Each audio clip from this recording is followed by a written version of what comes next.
Hello everyone, I am Dr. Pranith, consultant urologist at Pratima Hospitals, Kachiguda. ఇప్పుడు already చాలా మందికి stones వచ్చుంటాయి. వచ్చిన తర్వాత సమ్మర్ సీజన్లో మళ్ళీ వాళ్ళకు వచ్చే ఛాన్స్ చాలా ఎక్కువ ఉంటుంది. సో ఈ సమ్మర్ సీజన్లో స్టోన్స్ రిస్క్ ఉన్న వాళ్ళు ఎటువంటి జాగ్రత్తలు తీసుకోవాలి, ఏ ఆహారాలు తీసుకోవాలి, ఏవి తీసుకోకూడదు. ఫస్ట్ ఏమేమి తీసుకోవాలో చెప్తాను.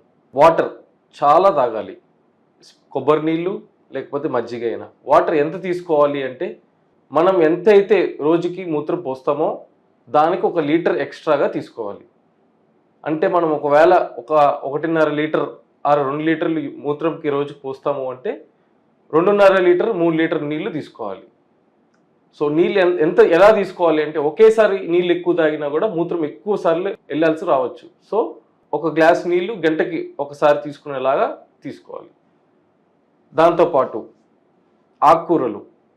ఆకుకూరల్లో పాలకూరలు తప్ప మిగిలిన ఆకుకూరలన్నీ తీసుకోవచ్చు, కూరగాయలన్నీ తినచ్చు.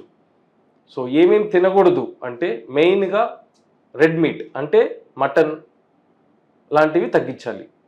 దాంతోపాటు టొమాటో, పాలకూరలు, కాన్సన్ట్రేటెడ్ మిల్క్ ప్రొడక్ట్స్ అనగా పన్నీర్, చీజ్ అండ్ బటర్ తీసుకోకూడదు. మరి డాక్టర్ గారు చాలామంది అడుగుతారు, మరి పాలు, మజ్జిగ, పెరుగు తీసుకోవచ్చా అంటే అవి తీసుకోవచ్చు. కానీ కాన్సన్ట్రేటెడ్ మిల్క్ ప్రొడక్ట్స్ అంటే పాల నుంచి తయారయ్యే పన్నీర్, చీజ్, బటర్ లాంటివి తీసుకోకూడదు.